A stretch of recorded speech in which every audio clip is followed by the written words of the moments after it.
It's CCSD Today with your host, Erica Taylor. This week, we get an inside look at the Charleston Promise neighborhood. Hear our exclusive interview with CEO Sherry Snipes-Williams. And learn how the Promise neighborhood is making a positive impact on students, parents, and the community at large. CCSD Today starts right now. We're here at the Shaw Community Center in downtown Charleston, where I'm going to learn all about the Charleston Promise neighborhood and share it with you. Stay tuned. You're watching CCSD Today, and we'll be right back.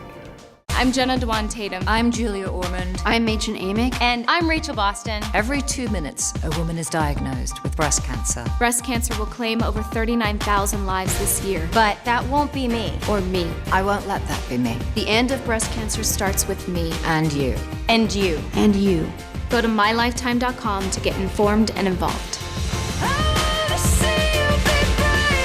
Brought to you by Cruise Chevy. You've got a friend in the car business. Welcome to another edition of CCSD Today. I'm your host, Erica Taylor, and during this show, we're going to learn all about the Charleston Promise neighborhood. Joining me now is Mrs. Letitia Von Brandon, who's the Assistant Associate Superintendent for Charleston County School District and Director of Educational Initiatives for CPN. Large title, but she has such a great task. Thank you for joining us. Thank you for having me. So let's talk about CPN and the impact that it has on schools here in Charleston. Well, the partnership between Charleston Promise Neighborhood and the Charleston County School District is a unique partnership that is allowed Charleston County School District to be able to serve children and students and families in a way that probably would not have been able to happen without the partnership with Charleston Promise Neighborhood, the organization. Okay. Charleston Promise Neighborhood is modeled after the Harlem Children's Zone. Okay. So you might have heard about the project in New York where Jeffrey Canada is the leader, and it's about community transformation. And so there was a delegation that went to see the work in New York and came back to Charleston and said, we want to do this here. Right. And so at the heart of Charleston Promise neighborhood work, there are 6 strands of focus. Education is one of the 6 strands of focus, which is at the heart of the work right now. Right. And so the 4 schools that are impacted by the organization are Mary Ford, Shakora, James Simmons, and Sanders Clyde. And a lot of work has been spent on teacher quality and ensuring our teachers are prepared to be able to serve the children that come through our doors every single day. We have spent a lot of time with principals and providing additional professional development for principals. There has been a lot of work in the schools around school-based health. So we have a health partnership with the Medical University, which provides a doctor on site at the schools once a week, which is awesome because if our children are sick or they have something going on, there's a doctor right there that they can go see with parental consent. That's great. There is a nurse practitioner that works with our school-based nurses because there is a limitation to what the school district nurses are able to do. And so with the partnership, they are able to prescribe. So if a child needs medication, they're able to prescribe. They're able to do some of the things that our school-based nurses just are not able to do, which is, again, a great opportunity because we've been able to detect and solve a lot of issues. It allows our parents to not have to leave work because as a parent, I also recognize that taking a sick child to the doctor means that I have to take off work for, almost 3 to 4 hours by the time I pick my child up, take my child to the doctor. So that alleviates that from our parents so that our kids can be seen on site. Well, I think that's important to hear and for our viewers to know because, I mean, that's a value that we couldn't put a dollar price tag to. I know that there are 4 schools, and so let's talk about the location because I think that's also something unique. The fact that they're all a part of the community that we call the NEC. Talk about that a little bit. So It's a 5.6 square mile radius of Charleston, called the Neck, like you said. Two of the schools are in North Charleston and 2 are in downtown. Okay. And that was the agreement between the delegates that went to visit the Harlem Children's Zone. And so because there is that agreement between the City of North Charleston and the City of Charleston, that also allowed unprecedented co-funding. And so because there was community support for the project, there was also an agreement to provide multiple year funding to the organization to be able to start the work. And of course, I mean, we're sitting here in a community center, so I know it's important to you that the community has, taken ownership in really seeing this partnership through. Most definitely. So is there anything that I haven't asked you that you'd like to share? One thing that I would like to mention is the focus on expanded learning time. Okay. So this year, with the support of Charleston Promise Neighborhood, the nonprofit organization, we're able to pilot an expanded learning time project at Sanders Clyde and at Mary Ford. And so just to give you a little bit of background on what that is, at Sanders Clyde, the majority of the students stay at school for an additional 2 hours every single day. So, and almost 3. So instead of getting out at 2:30 or 2:45, they actually get out between 5 and 5:30, which provides an additional over 300 instructional hours in the school year. And one of the the reason that this is so impactful is because what we're trying to do is close the achievement gap with our children. And so if you know the research on children of poverty, there is an achievement gap in how they perform on standardized assessments. And the achievement gap is not because our children don't have the ability to do what everyone else is doing. It's because they haven't had the opportunity or they might need additional academic support. Thank you so much for being here. And we do know that the dedicated work that you do will close the achievement gap. We appreciate it. Thank you. Thank you. Stay tuned. We will be back with more CCSD Today.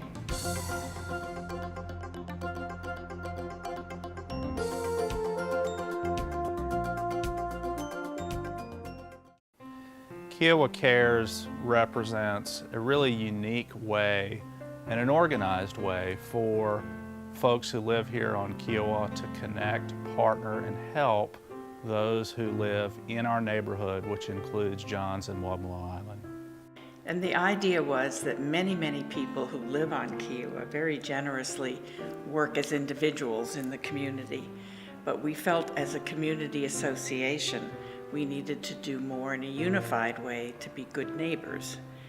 And out of that came the idea of Kiawah Cares. They brought volunteers, but most of all, they brought love.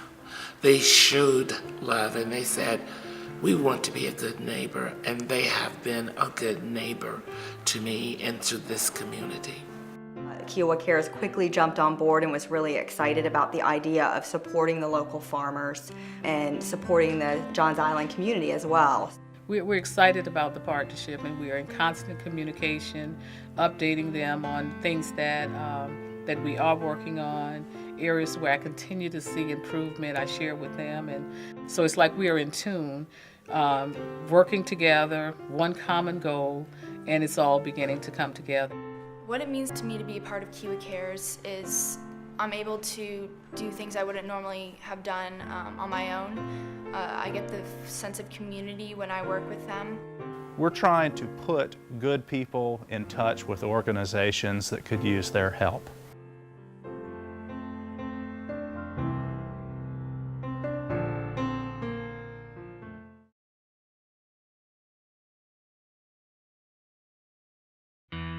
The law firm of Young Clement Rivers has been serving the Charleston Lowcountry since 1968. All of the lawyers of Young Clement Rivers are proud to be partners with the Charleston County School District. We're convinced that the hard work of the school district employees and staff prepares our young people to face the challenges of the future. We look forward to continuing our partnership and in helping the school district to meet its standard of excellence. Welcome back to more CCSD Today. I'm your host, Erica Taylor, and now joining me is Mrs. Sherry Snipes Williams, who's the CEO of the Charleston Promise Neighborhood. Thanks for joining us. Thank you for having me. Let's talk Charleston Promise Neighborhood. I want to know, and I spoke a little bit to Letitia about how it was founded and the purpose, but in your opinion, tell us why this is such a great organization. Charleston Promise Neighborhood is great for a couple reasons. One is it's a unique collaboration with key stakeholders in the community. The school district, the city of Charleston, the city of North Charleston, as well as Charleston County, came together with both finances and leadership to launch and support Charleston Promise Neighborhood in a unique way. And they did that for the long term. And so I think this is one of the few efforts in the city of Charleston where those four partners have come together with significant resources of time, talent, and financial resources to address some critical issues in our community, Right. starting with education. Right. So this is what year? Well, we applied for the federal grant in 2008, but we didn't get our 501c3, formally established our nonprofit organization until 2010. Okay. So we are right at about the 5-year mark as it relates to being an entity that's addressing key issues in the community. Okay, let's talk about what some of those issues are. So our key focus areas, we have 6. Right. They are housing, employment, education, healthcare, community engagement, and parent engagement. Right. Those are all very broad, very important issues in the community. Right. But in our first 5 years, we are focused on education and Right. supporting our 4 elementary schools. Healthcare is vitally important to a child's success, so we launched school-based health clinics. Right. We can't do any of this work without the intentional engagement of community members Right. as well as parents. And so Right. those are our 4 areas that we are going deep in. And then in the long term, we will support and collaborate with key partners in the community to address housing and employment. Okay, and so the impact, and I know, but let's share it with our viewers, the impact that you're having on schools here in Charleston, specifically the 4. Yeah. So the 4 schools that we are working with, 2 on the peninsula, Sanders Clyde and James Simmons Elementaries, and in the north area, Shakora Elementary and Mary Ford Elementary. Right. And a couple of things that we know is that strong schools have to be led by strong leaders and strong teachers that are committed, of course, but also have all of the resources they need to be successful. So our early work is focused on principal leadership and teacher professional development, figuring out how do we continue to provide supports and resources to the amazing teachers that are already in the schools, but who may not have all of the resources that can help them accelerate academic performance in high poverty schools. So we're focused on that. We're also focused on the needs of our students, student supports. So we partner with nonprofits to help students accelerate their reading abilities. We partner with nonprofits in the community that focus on the mental and social supports that students need.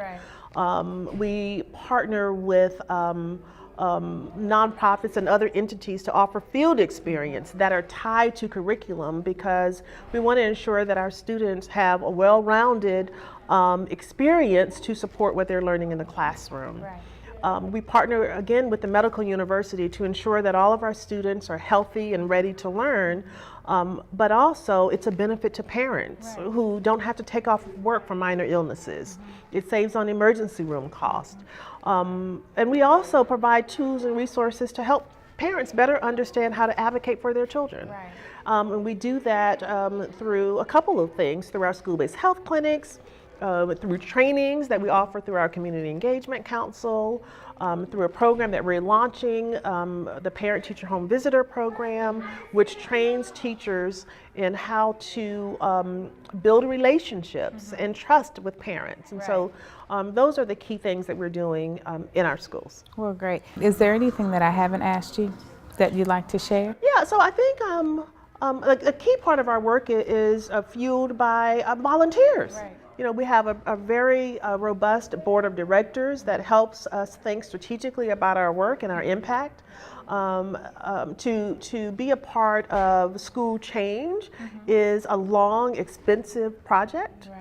And so we have lots of donors like the Boeing Company who stood by us for the last 3 years and have invested in our teachers through that, over that time frame. Partners like the Medical University and TD Bank and others.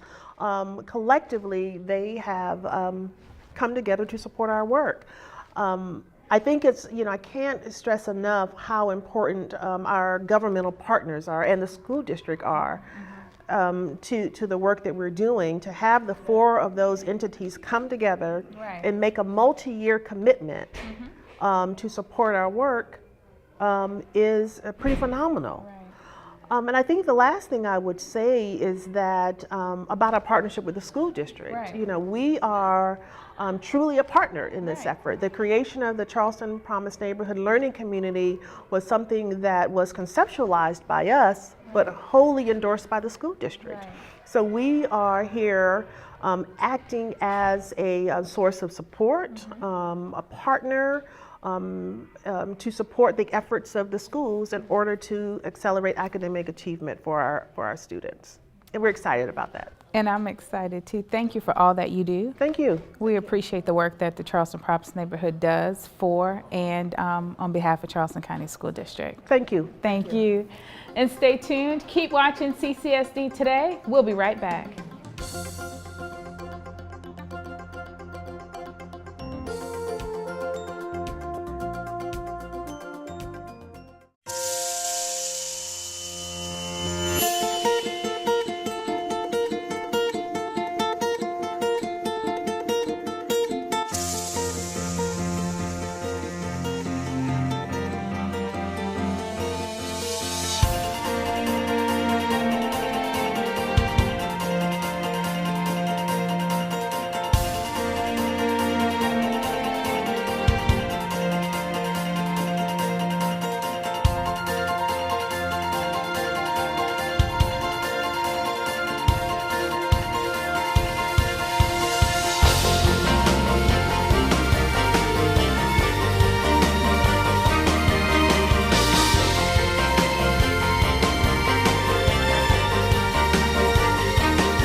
Kids learn it at their own pace, to remediate on their own, see their own results, celebrate their successes right there.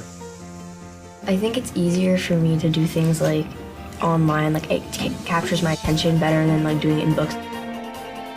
It's just made it easy. It is. You know, it's made it easy, and the kids like it. There are a lot of pictures. Sometimes it can be really funny, and some stories are make-believe. I would never have believed that we would be a school that would be fully, you know, implementing technology in every classroom. So we did it, and it's due to McGraw-Hill.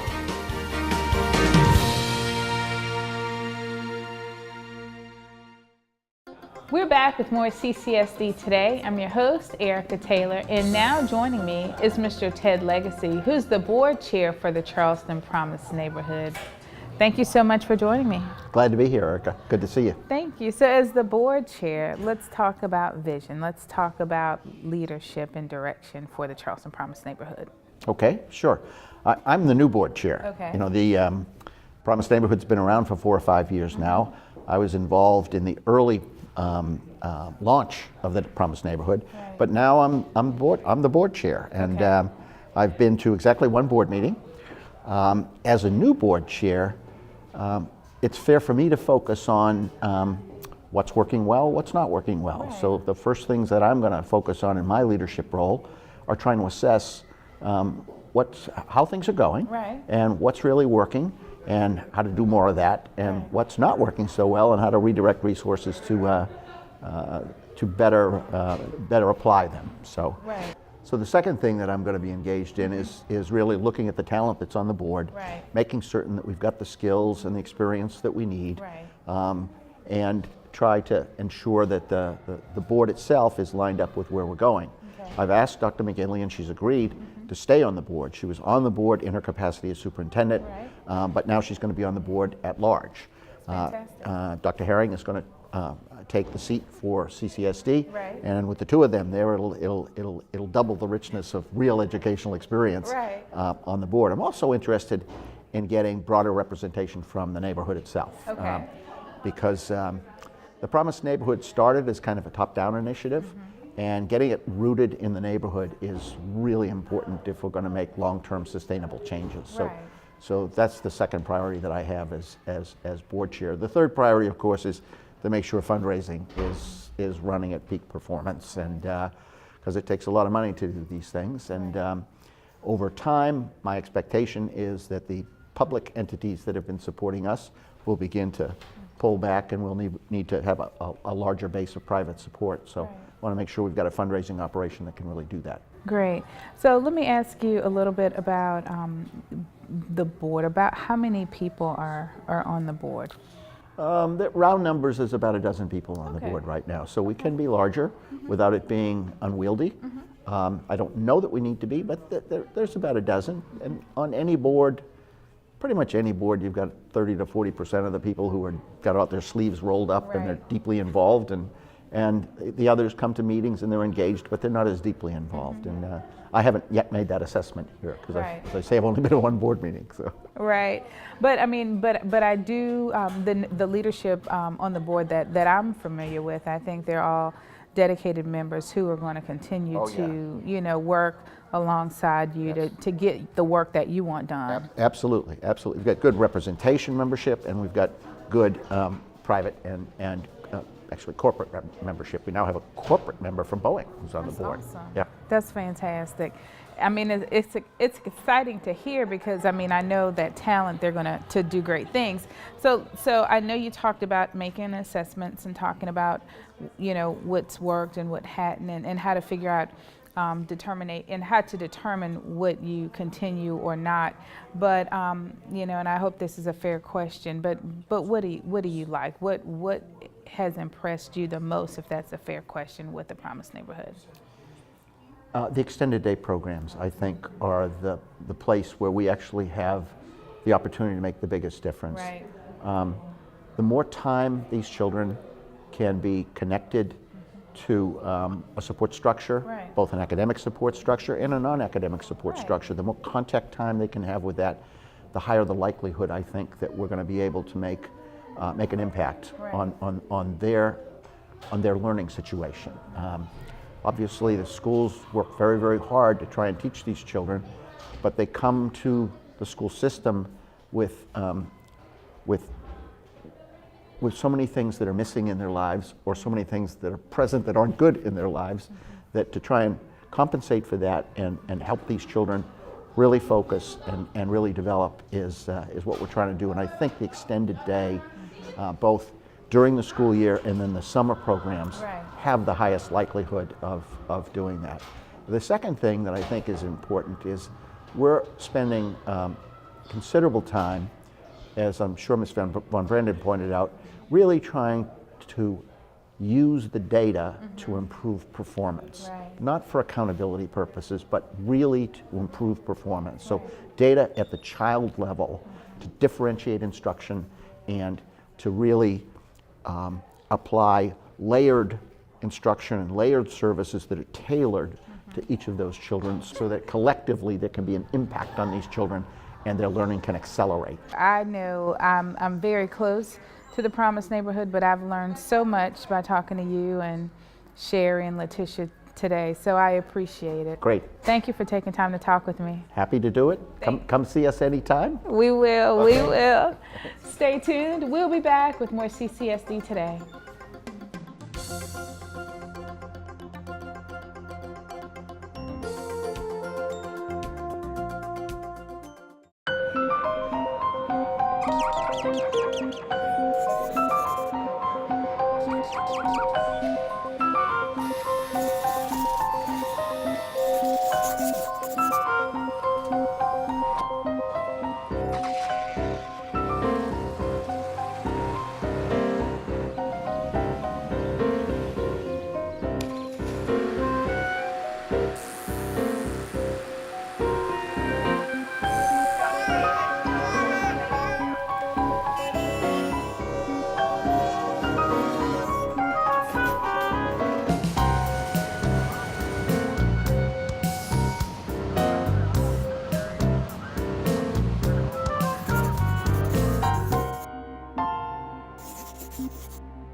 We're back with more CCSD Today. I'm your host, Erica Taylor, and we're still talking about the Charleston Promise neighborhood.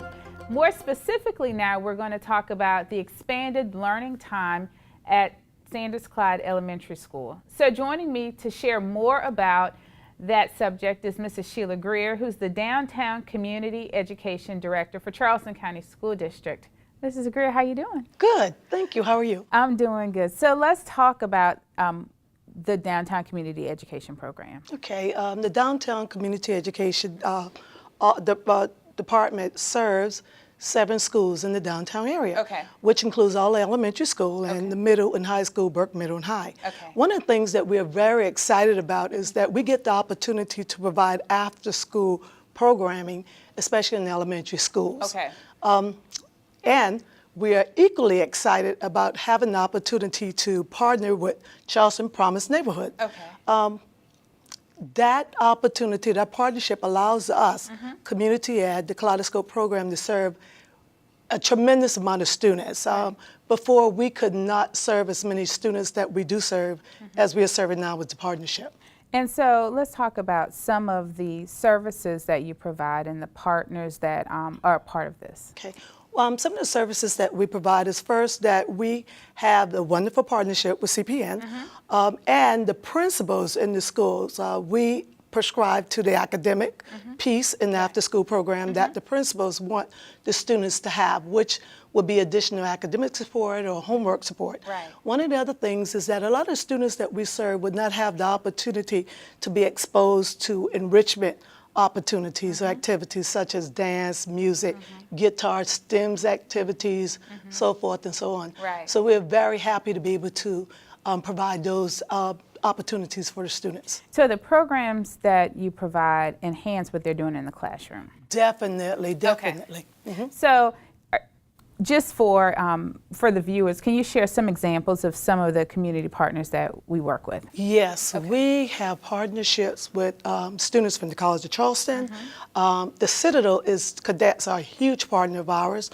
We have backpack journalism coming in. We have Brick by Brick, who provide the STEM piece. We have African Drum and Dance, and I can go on and on. We have individuals in the community who come in and actually do work with the students around academics, ELA, math, and science, who have those backgrounds. So we have a diverse group of partnership coming in to make sure that our kids are, being provided with quality service. Right. And so, I'm going to ask as we're talking, I mean, your office does so much for our school district, not just after school, but year round. I mean, I know you support the Hootie backpack giveaway. I know that you are very instrumental with Kids Fair. I know you even have a summer program, a summer camp. So talk a little bit about some of those things, especially for our viewers who don't know all that you do, because I mean, your portfolio is expansive. Okay. Great, thank you for giving me this opportunity. One of the things that we do have, and we're very excited to extend the school year to the summer year with the students we serve, especially from the Kaleidoscope program. So this year, we're very excited that we're increasing our numbers from 300 to 600 kids to attend summer camp. And in the summer camp, which is formerly known as Little Bulldog Summer Camp, we're going to have 2 locations, one at Sanders Clyde, which will be very inclusive of the students who attend Sanders Clyde, and also at CPA this year. We will have the academic components, which we partner with the EPIC, which will be doing the English and the math. And in the afternoon, we will be having enrichment activities such as dance, music, guitar, swimming, and the list goes on. And beyond that, you talked a little bit about Hootie and the Blowfish and Kids Fair. Those are 2 of our main events that we host that serve the entire district. And when I say the entire district, we actually select kids, schools for Hootie and the Blowfish, about 9 schools every year. And they really give back. They give back with medical supply, having medical doctors, and they give back with school supplies and backpacks and uniforms. I mean, the list just goes on and on. Is there anything you'd like to share that I haven't asked you? Just that I hope people know that the Downtown Community Education Office is there for the community. And we do an array of things, which includes the use of our facilities, but we are always looking for partners. to help us with our after-school program, meaning to come in with the academic piece, or if someone has a different type of enrichment that I didn't talk about, we are very open to entertaining those organizations, those individuals who can come in and help us make sure that we're giving the students that we serve all that we can possibly give them. Well, thank you so much. Thank you for joining us today on CCSD Today. And as Ms. Greer asked, if you're watching and you're a partner and you definitely want to give back to the community, give her a call. We'll provide her phone number and email address at the bottom of the screen, and you can reach her. Stay tuned. We'll be back with more CCSD Today. Here's a question for you. What does this look like? It may look like a blank screen, but it's really an opportunity for you to reach your customers. With a great television commercial, video for your website, or website design, Comcast and Blue Wave Productions can create the right message to get you noticed. Call today and take the opportunity to make your business stand out from the crowd. So there you have it, another exciting show where I hope you've learned just as much as I have about the Charleston Promise neighborhood. If you'd like more information or if you'd like to support, you can visit www.ccSDschools.com/CPN. It's been a pleasure being your host. I'm Erica Taylor. You've been watching CCSD Today, and we'll see you next week.